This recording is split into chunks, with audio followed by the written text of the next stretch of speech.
It's an honor to be here, especially to be with frontline workers.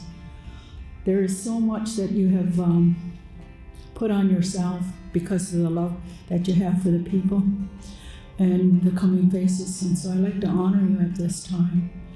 In our way, we always have,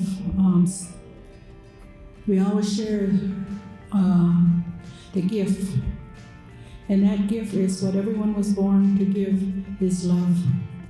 The first language in every nation was grounded in love.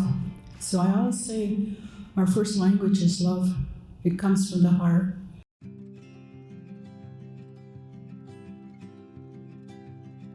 I think honoring the caregiver came together under a recognition of the unique challenges that First Nations caregivers face. And we saw an opportunity to bring community together to talk about what often isn't talked about, is the health needs of caregivers who often spend so much of their time caring for others. So this is an opportunity to come together and focus on their own healing so they can be strong for their family members. I think one of the things that we did to ensure it was a safe space for caregivers to share and connect was having respected knowledge keepers and elders from the regions present.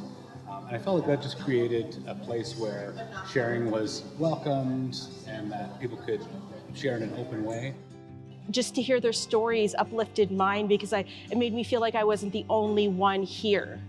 And it felt like being a caregiver, it feels like you're the only one sometimes. Like the whole world forgets about you, right? And you have that role to be that caregiver and uplift that child in front of you, right? Just to hear other people's stories and to know that I'm not alone, but then I was able to learn from the rest of the people from the circle, and they're strangers, right? But like I said, it felt like they were family. So to come into a circle and hear them speak from the heart, it's actually given me hope that what I'm doing here as a caregiver is so important, and I can continue, once my children have grown, I can continue teaching others and being the voice for those who can't speak for themselves.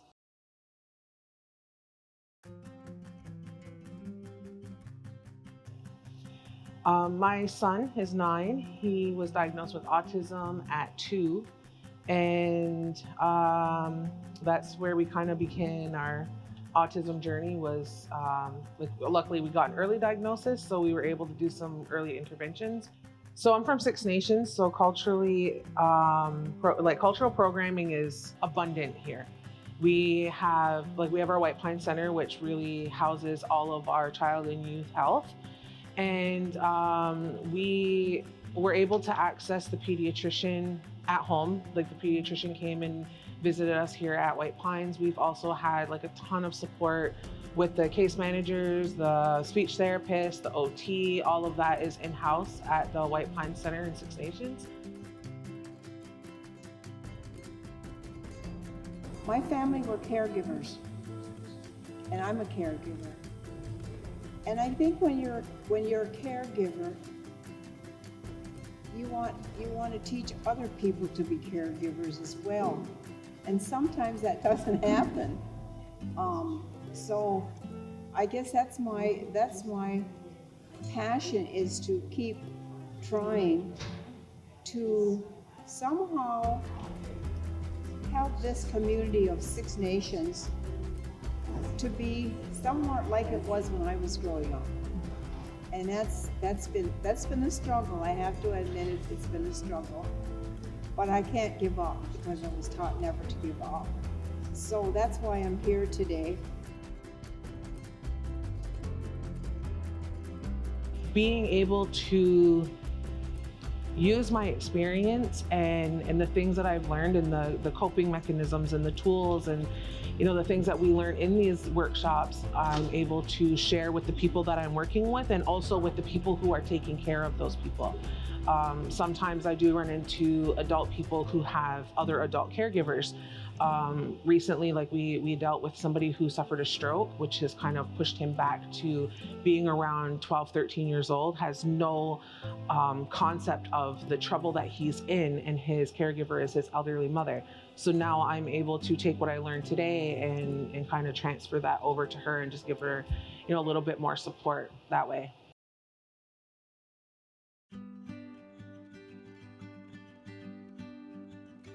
And so for us, our teachings, a lot of our teachings come from children actually. And we're here to learn from our children. I think that's an important thing within caregiving is that if you allow yourself and get into the child's world, instead of expecting that child to come into your world, you're gonna have much better connection to that child.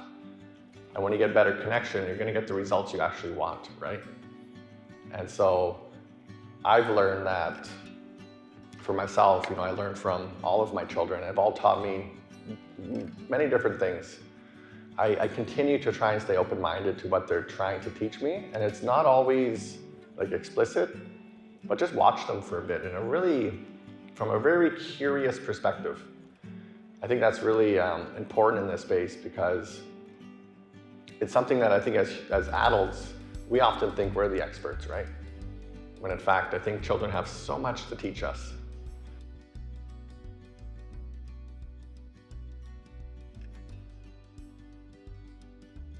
I am a grandmother. It's the reason I came to hear caregivers, because grandmother is the original caregiver.